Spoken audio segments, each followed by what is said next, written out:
morning! Ano ang do's and don'ts sa mirror games? Okay, do's and don'ts sa mirror games. Sa mirror games natin, kapag sinabing magbaon ng 25,000, please, dapat lahat ng coins mo, 25,000 sa beginning.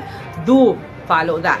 Number 2, don't let somebody na hindi makikipag-mirror game ang pumasok dun sa panel mo. Kung 9 ang panel mo, lahat sila dapat makikipag-mirror games. Do's and don'ts ng mirror games, ha? Follow the policies. Okay, susunod. Do, please, send to all. Send. Kung yung number 1, magsisend to all hanggang number 9. Yung gagawin ni number 1, gagayahin hanggang number 9. Do that. Mirror game siya. Don't not send, 'di ba?